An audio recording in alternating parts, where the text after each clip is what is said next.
दोस्तों, साइड मौजूद फ़खर में खुशामदीद। बहुत इंपॉर्टेंट खबर है जो मैं आपके साथ शेयर करूं, लेकिन ये खबर आपके साथ कुछ टुकड़ों के अंदर मैं शेयर करूंगा ताकि आपके अंदर भी सस्पेंस ज़रा बरकरार है। मामला कुछ यूं है कि लाहौर की एक अदालत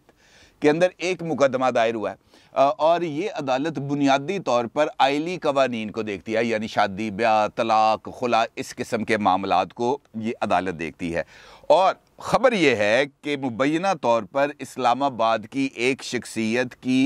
एहलिया ने जो इस वक्त लाहौर में DHA में मुकीम हैं, बताई जाती है कि वो इस वक्त DHA लाहौर में मुकीम हैं, उनकी तरफ से ये दरख्वास्त दायर की गई है। और ये दरख्वास्त लाहौर के फैमिली कोर्ट के जज हसन सरफराज साहब की अदालत में दायर की गई है। अब जिस वक्त ये खबर मिली, यानी ये इतला मिली कि जनाब इस किस्म का कोई वक़ूआ जो है वो वकूअ पज़ीर हो रहा है, एक अहम शख्सियत की एहलिया ने खुला के लिए दरख्वास्त दायर की है मुमकिना तौर पर, मुबैना तौर पर, तो उस वक़्त लाहौर की अदालतें हैं वो तो बंद हो चुकी थी और चूँकि अदालतें बंद थी लिहाजा अगर ये ख़बर दुरुस्त है तो उस अदालत से उसका रिकॉर्ड हासिल नहीं किया जा सकता था। लेकिन इस रिकॉर्ड को हासिल करने के लिए चंद असहाब की से रिक्वेस्ट की है कि जनाब इस मुकदमे का ज़रा कुछ रिकॉर्ड अगर है तो हमें आप ज़रा दें ताकि इस रिकॉर्ड को हासिल कर सकें। ताहम ये ज़रूर है कि चंद सीनियर जर्नलिस्ट ने भी ढके छुपे अंदाज में इस खबर की बाबत कुछ इशारे दिए हैं कि हाँ जी इस किस्म की कुछ चीज़ें चल रही हैं। कुछ ट्वीट्स आए हैं, कुछ लाहौर के जर्नलिस्ट हैं, कुछ इस्लामाबाद के जर्नलिस्ट हैं जिन्होंने भी इस इम्कान की तरफ इशारा किया है कि जनाब ये खबर मुसद्दक़ा ज़राए से मौसूल हुई है कि लाहौर की एक अदालत के अंदर, जो हसन सरफराज साहब की अदालत है, वहाँ पर ये मुकदमा दायर किया गया है। और खैर कल तक पता चल ही जाएगा कि ये खबर क्या है। अलबत्ता अगर ये खबर दुरुस्त साबित होगी तो ये एक बहुत बड़ा धमाका साबित होगी क्योंकि इसके साथ भी बहुत सारी चीज़ें जुड़ी हुई हैं और जब ये धमाका होगा तो इसके असरात बहुत दूर दूर तक फैले जाएंगे। अभी कल ही 200 कनाल अराजी का एक मामला सामने आया था, तो वो उताने बाने मिलते हैं जाके कहीं ना कहीं से ना। इस खबर के कुछ और पहलू है उसके साथ भी आपके साथ मैं डिस्कस करूंगा, लेकिन उससे पहले बात करते हैं कराची की, क्योंकि कराची के अंदर आज एक अफसोसनाक वाक़या रूनुमा हुआ और वहाँ पर एक जो वैन है उसको मुबैना तौर पर एक खुदकुश धमाके से उड़ा दिया गया, जिसके नतीजे में हमारे मेहमान, कुछ चीनी मेहमान थे,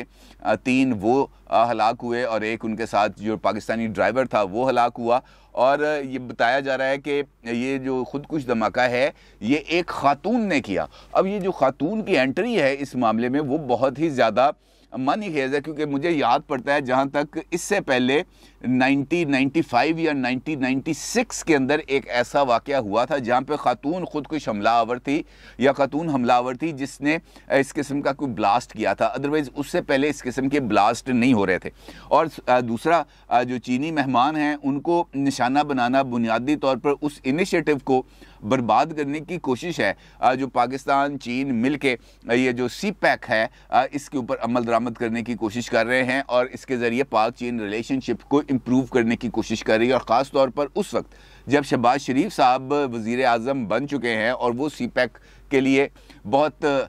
ज़्यादा तेज़ी के साथ काम करना चाहते हैं, क्योंकि पिछली गवर्नमेंट के वाले से ये बात आ रही थी सामने कि जनाब उन्होंने इस पर गो स्लो की पॉलिसी रखी हुई है, इस पर अमल दरामद नहीं हो रहा। 12 जो इकोनॉमिक जोन्स बनने थे उसमें से सिर्फ 2 पर काम शुरू हुआ, बाकी अभी तमाम के तमाम वैसे पेंडिंग है। इसी तरीके से जहाँ जहाँ पर पाकिस्तान की तरफ से इन्वेस्टमेंट की जानी थी वो इन्वेस्टमेंट रुकी हुई है। इस किस्म की कुछ इतलात आ रही थी और इस बारे में इस बात की भी इतलात थी कि चीन की तरफ से भी ये जो CPEC है इस पर अमल दरामद की रफ्तार को स्लो करने के ऊपर खासे खदशात का इजहार किया गया। लेकिन वो धमाका जो हुआ था द्यामर के मुकाम पर उसने इनफैक्ट बहुत ही ज़्यादा धचका पहुंचाया उस वक्त की गवर्नमेंट की, चाइना की गवर्नमेंट के साथ। और फिर यहाँ से एक वफ्द को बाज़ाब्ता तौर पर शाह महमूद कुरैशी साहब को वहाँ पर जाकर चीनी क़यादत से ना सिर्फ माफ़ी मांगना पड़ी बल्कि उनको अच्छे खासे पैसे देकर अकामोडेट करना पड़ा जो मुतवफ़ी हज़रात थे। उसके बाद वो जो पावर प्लांट था उस पर काम रुक गया और फिर काफ़ी अरसे के बाद उस पर काम का दोबारा आगाज़ हुआ। तो बुनियादी तौर पर ये जो इकनॉमिक स्टेबिलिटी की तरफ मामला जा रहे थे उसकी राह में रोड़े अटकाने की कोशिश थी। और अगर हम आज भी देखें तो कल भी देखें तो स्टॉक मार्केट के अंदर कुछ इजाफा हुआ, आज डॉलर की जो प्राइस है उसके अंदर कमी हुई है। तो इसका मतलब ये है कि कुछ इकनॉमिक एक्टिविटी हो रही थी, कुछ ट्रस्ट डेवलप हो रहा था इन्वेस्टर्स का, और उसके नतीजे में ये उस जो सरमायादारों का जो कॉन्फिडेंस था उसको ख़राब करने की एक बुनियादी कोशिश है। अब अगर कराची का जिक्र करते हैं तो इस वक्त जो सामने आ रही हैं खबरें, वो जो बच्ची जो लापता हो गई थी कराची से, दुआ जहरा, उसके बारे में उसका एक वीडियो बयान सामने आया है जिसके अंदर उसका ये कहना है कि उसने अपनी मर्ज़ी से शादी की है इधर उकाड़ा में, और वहाँ पर जो लड़का है ज़हीर, दोनों मैंने देखा बच्चियाँ, ये दोनों में से कोई ऐसा नहीं लग रहा कि ये 18 साल के होंगे। और ये जो कम उम्र की शादी है ये बुनियादी तौर पर एक कर्ज है, बहुत बड़ा अलमिया है ये हमारे माशरे में। यहाँ पर इस मौके पर हमारी पॉलिटिकल एलीट को बैठ के सोचना चाहिए कि वो गैर मुल्की साजिश के गुब्बारे के पीछे भट जाते हैं, अपने आप को इक़्तिदार में लाने के लिए हर मुमकिन जस्तजू करते हैं, लेकिन कभी आपको इस तरह के जो वाक़यात हैं उनके रोकथाम के लिए किसी किस्म की कोई एक्टिविटी नज़र नहीं आएगी। मोबाइल फ़ोन यकीनी तौर पर ज़रूरत है, इंटरनेट यकीनी तौर पर ज़रूरत है, लेकिन लोगों को, बच्चों को एजुकेट करना कि जनाब इस मोबाइल फ़ोन के ज़रिए आपने क्या काम लेने हैं, ये बुनियादी तौर पर एक ऐसे कल्चर का वजूद में आना बहुत ज़्यादा ज़रूरी है जहाँ पर इस बात की निशानदेही की जाए। क्योंकि हमें तो याद है जब हम छोटे होते थे तो घर में एक ही फ़ोन होता था, वो बड़ा सा फ़ोन जिस पर घंटी बजती थी, उसी के ऊपर सारे सुनते थे, और पता होता था कि जनाब अब्बा जी के कमरे में लगा हुआ फ़ोन, वहाँ पे जाएंगे तो कोई फ़ोन सुनने तो उन्होंने बाद में 100 सवाल करने हैं। लेकिन अब आप बैठ के टेक्सटिंग करते हैं, मैसेजिंग करते हैं, कोई रोक टोक नहीं है। और बुनियादी तौर पर इस तरफ तवज्जो देने की हमारे पॉलिटिकल एलीट को, हमारे सोशलॉजिस्ट को, हमारे टीचर्स को, हमारे प्रोफेसर्स को इस मामले, और ख़ास तौर पर घरों में माओं को इस बारे में बहुत ज़्यादा तवज्जो देने की ज़रूरत है, क्योंकि घर से ही इस सारे अमल का आगाज़ होता है, परवरिश का भी और तरबियत का भी और इखलाक साजी का भी। क्योंकि अगर ये पहलू घरों में ना हो तो फिर उसके नतीजे में बहुत ज़्यादा प्रॉब्लम्स क्रिएट होती हैं, और इस तरह के वाक़यात से वालिदैन को शर्मसार होना पड़ता है। अल्लाह ताला किसी के वालिदैन को इस तरीके से शर्मसार ना करे, क्योंकि औलाद का दुख बहुत बड़ा दुख है और इस दुख से यकीनी तौर पर बचना चाहिए। आज मैंने उसके वालिद को देखा, बच्ची के, वो बेचारा कभी अपनी शादी का सर्टिफिकेट दिखा रहा था, कभी अपनी बच्ची का जो बर्थ सर्टिफिकेट है वो दिखा रहा था, और ये साबित करने की कोशिश कर रहा था कि जनाब ये बच्ची जो है 18 साल की नहीं है। और अगर आपने इसका पता चल गया है ये कहाँ है तो बेशक मेरे हवाले ना करें, इसको शैला रज़ा साहिबा जो वो चलाती हैं चाइल्ड प्रोटेक्शन ब्यूरो, उसके हवाले करें, वहाँ पर उसको रखें, उसकी काउंसलिंग करें ताकि पता चले कि मामला क्या था। ये वाक़तन एक ऐसा हमारे मुल्क के अंदर एक इंसानी अलमिया रूनमा हो रहा है जिसका सद्देबाब करना बहुत ज़रूरी है। आज कुछ और ख़बरें भी शाया हुई हैं, मुख्तलिफ़ अखबारात में शाया हुए हैं, क्योंकि कल एक और बमशल फटा था जिसके अंदर ये बताया गया था कि प्रॉपर्टी टाइकून मलिक रियाज साहब ने 200 कनाल 5 मरले की जो अराज़ी है ये अतिया की है फरा गोगी साहिबा को, जो साबिक़ खातून अव्वल बुशरा बीबी साहिबा की बहुत करीबी दोस्त हैं। और उसके लिए जवाज़ ये बताया गया था जी, उन्होंने कोई लंगर खाना खोलना था और उन्होंने वहाँ पे कोई यूनिवर्सिटी के लिए ज़मीन चाहिए थी, तो वो मैंने अतिया कर दी। मैंने कहा रखो यार कोई बात नहीं, ऐसी ज़मीनें मेरे पास बेशुमार हैं, आपको जब चाहिए ले लें। लेकिन आज इसके साथ साथ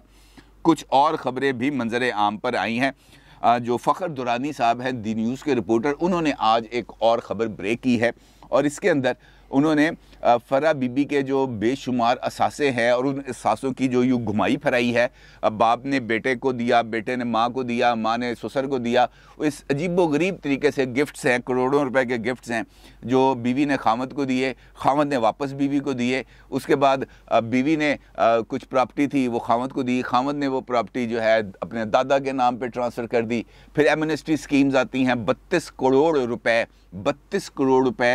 की एमनेस्टी स्कीम के अंदर फ़रा बीबी ने काले धन को सफ़ेद कराया, 32 करोड़ रुपया, जबकि उनके खामद हसन जमील गुज्जर साहब ने 2 करोड़ से ज़ायद पैसे उन्होंने भी अपनी ये टैक्स एमनेस्टी स्कीम के ज़रिए उसको वाइट किया है। ना सिर्फ ये बल्कि उनकी जो बहन है फ़रा शहज़ादी साहिबा की बहन है, उन्होंने भी लाहौर DHA के अंदर मुख्तलिफ़ प्रॉपर्टियाँ ख़रीदी और तकरीबन 15 से ज़ायद प्लॉट लिए, जिसमें से 2 प्लॉट्स 2-2 कनाल से ज़्यादा हैं और कुछ प्लॉट्स जो हैं वो 5-5 मरले के भी हैं। इस स्कीम से, ये जो एमनेस्टी स्कीम इमरान खान साहब के दौर में हुई थी, इस स्कीम से फ़रा खान, एहसन जमील गुज्जर, उनके ससुर, बहन और बहनोई ने फ़ायदा उठाया। मुसर्रत खान जो बहन है फ़रा खान की, उन्होंने 5 मरले पर 15 रिहायशी प्लाट लाहौर में और 2-2 कनाल के 3 रिहायशी प्लाट्स DHA के मुख्तलिफ फेजेस में हासिल किए। बैरून दिलचस्प बात यह है कि इन्होंने जो अपने असासे जो अपने टैक्स रिटर्न्स जमा कराए हैं वहाँ पर इन्होंने जो बैरून मुल्क इन्वेस्टमेंट्स हैं उसमें उसकी मद में 8 करोड़ 40 लाख रुपए का प्रॉफिट शो किया कि जनाब मुझे बैरून मुल्क से 8 करोड़ 40 लाख रुपए का प्रॉफिट आया। और दिलचस्प बात यह है कि जो बैरून मुल्क बिजनेस है उसका खाना खाली है, वो पता ही नहीं है कि कौन से बिजनेस के अंदर उन्होंने पैसे इन्वेस्ट किए थे, वहाँ से पैसे आए। पर ये अजीबोगरीब कहानी है जो इस वक्त चल रही है और समझ में नहीं आ रहा कि इसका सिरा कहाँ से पकड़े, क्योंकि इस मामले की अब प्रॉपर इन्वेस्टिगेशन होना बहुत ज़्यादा ज़रूरी है। क्योंकि ये जो लेन देन है, ये जो लाहौर में बैठकर जो मालगाड़ी चलती थी जो बनी गाला तक जाती थी, इसकी प्रॉपर स्क्रूटनी होनी चाहिए। और जब तक इसकी प्रॉपर तहकीकात नहीं होंगी तब तक दूध का दूध और पानी का पानी सामने नहीं होगा, तब तक नहीं पता चलेगा। क्योंकि फ़रा बीबी का जो बुनियादी रिलेशन है वो है साबिक़ खातून अव्वल बुशरा बीबी के साथ, और जब उनका बुशरा बीबी के साथ जो ताल्लुक़ है वो भी किसी से ढका छुपा नहीं है। और जब तक ये मामला क्लियर नहीं होगा बुशरा बीबी के ऊपर इस हवाले से सवाल उठते रहेंगे। क्योंकि ये जो ज़मीन जिसका कल जिक्र किया था ये भी बनी गाला में है, ये भी इमरान खान साहब की जो निजी रहायशगाह है उसके करीब है। तो बहुत सारे सवाल इस हवाले से पैदा हो रहे हैं, ट्रांसफ़र पोस्टिंग्स के हवाले से, दीगर मामलात में। फिर आपको याद है माजी के अंदर भी इस बात में ख़बरें चली थीं कुछ इस किस्म की कि फ़रा बीबी की रिहाइशगाह पर आ गई हैं बुशरा बीबी। इमरान खान साहब से नाराज़ होकर बनी गाला से उन्होंने सामान बांध लिया है, वो इधर लाहौर के अंदर DHA के अंदर शिफ्ट हो गई हैं मुहतरमा फ़रा शहज़ादी साहिबा के घर में। लेकिन उसके बाद काफ़ी अर्सा तक ये ख़बरें चलती रही। बाद में फिर इसकी तरदीद की शहबाज गिल साहब ने कि नहीं जनाब ऐसी कोई बात नहीं है, बुशरा बीबी इस वक्त भी मौजूद हैं बनी गाला में और वो वहाँ पर अपना जो सारे काम है वो कर रही हैं और उसमें कोई ऐसा ये ख़बरें झूठी हैं। लेकिन ये ख़बरें चल क्यों रही हैं? मुसीबत ये है कि ये ख़बरें चल क्यों नहीं है, क्योंकि अगर कुछ ऐसा ना हो तो फिर ये ख़बरें चलती नहीं हैं। अभी रिसेंटली आपको याद होगा कि बुशरा बीबी की तरफ से FBR का एक वो सामने आया था जहाँ पर उनका जो सर नेम है वो बुशरा खावर फरीद माने का लिखा हुआ था। तो उसके पर बड़े सवाल पैदा हो गए थे, क्योंकि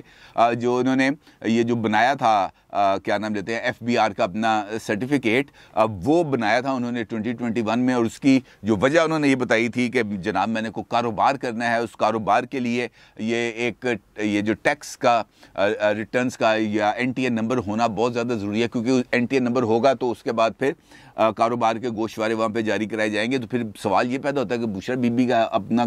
कौन सा ऐसा बिज़नेस है जो वो शुरू करने का इरादा रखती हैं और उसके लिए उनको इब्तदाई तौर पर ये डॉक्यूमेंट्स दरकार थे बनवाना, और डॉक्यूमेंट्स भी पुराने सर नेम के साथ बनाना। बड़ी अजीबोगरीब सी चीज़ें हैं जो इस वक्त चल रही हैं। और इन हालात में जब ये खबर सामने आती है, बुनियादी तौर पर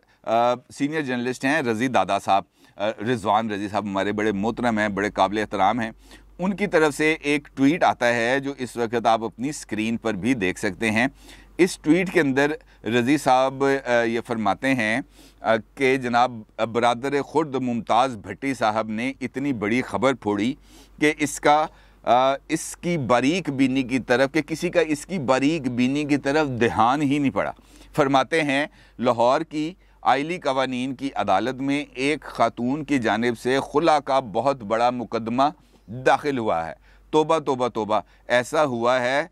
तो हनेर ही पै जाना है। तो ये वाक़तन ये ख़बर ऐसी है जिससे हनेर ही पड़ जाना, क्योंकि अगर आप मुमताज़ भट्टी साहब के भी ट्विटर हैंडल पे जाएं तो वहाँ पर भी आपको इस खबर की लिंक्स मिलते हैं, और वो भी चूँकि ढके छुपे अल्फाज में, क्योंकि मुमताज़ भट्टी साहब हैं इस्लामाबाद में। अब वहाँ से बैठ के तो वो लाहौर की इस अदालत की जो है हसन सरफराज साहब की अदालत, वहाँ से तो वो मुकदमे का रिकॉर्ड नहीं मिल सकता। और इतना हाई प्रोफाइल मुकदमा वहाँ पर आ गया है तो फिर यकीनी तौर पर उस मुकदमे के रिकॉर्ड तक पहुँचने के लिए भी बहुत बड़ी हिम्मत और ताकत दरकार होगी, क्योंकि ये मामला जो है बहुत दूर तक फैलता है। और अगर ये जहाँ तक मेरी अक्ल काम करती है, अगर ये वही मुकदमा है जो जिसका जिक्र अभी मैंने कुछ लम्हे पहले किया था कि पहले भी इस किस्म की खबरें आई थी कि नाराज़गी हो गई, फिर लाहौर आ गए, बाद में फिर तरदीद आई कि नहीं जी वो लाहौर में नहीं हैं, वो वहीं पर हैं। तो अगर ये वैसी ही कोई चीज़ है तो फिर ये यकीनी तौर पर बहुत बड़ी ख़बर है। और अगर ये कल इसकी तस्दीक हो जाती है और अगर मुझे इसके डॉक्यूमेंट्स मिल जाते हैं तो रज़ी साहब को भी पहुंचाऊंगा और आपके साथ भी शेयर करूंगा, क्योंकि रज़ी साहब फिर शिकवा करेंगे कि जनाब ये आपने डॉक्यूमेंट्स मुझे नहीं भिजवाए। तो रज़ी साहब को भी ये डॉक्यूमेंट्स भिजवाए जाएंगे और आपके साथ भी इन डॉक्यूमेंट्स को शेयर किया जाएगा। दुआ है कि ये ऐसा ना हो, दुआ है कि ये जो घर है वो आबाद रहे, दुआ घरों के तो आबाद रहने की दुआ करनी चाहिए। लेकिन ये मामलात जिस तरह के हैं,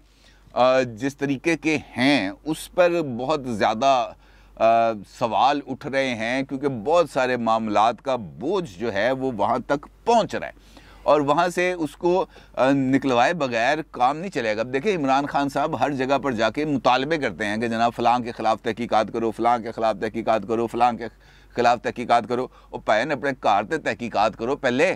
कि ये जो बातें चल रही हैं, ये बातें हवा में चल रही हैं। ज़रा इस वक्त भी उस्मान बुज़दार साहब पंजाब में बैठे हैं, ज़रा ख़ुद भी थोड़ी सी हिम्मत करें, खुद तहकीकात कर लें। ज़रा दूध का दूध पानी का पानी हो जाएगा। खुद आपके कम से कम आपको तो पता होना चाहिए क्या हो रहा है क्या नहीं हो रहा। अगर आपको नहीं पता, अगर आपको पता है फिर तो ये सदाकत और अमानत के ऊपर बहुत बड़ा सवाल है। लेकिन अगर नहीं पता तब तो आपको इसकी यकीनी तौर पर तहकीकात करनी चाहिए, क्योंकि तहकीकात ना की तो फिर देखें बहुत ज़्यादा मामलात ख़राब हो जाते हैं। फिर बहुत सारी चीज़ें ऐसी सामने आ जाती हैं जो जिनका छुपाया जाना ज़रूरी है। लेकिन देखना यह है कि अब इमरान खान से कौन सा फ़ैसले करते हैं और कल ये जो डॉक्यूमेंट्स हैं ये किस तरह हाथ आते हैं, फिर इसके पर इंशाल्लाह तफसील से बात करेंगे। अपनी राय का ज़रूर इज़हार कीजिएगा। आपको बहुत शुक्रिया। अल्लाह हाफ़िज़।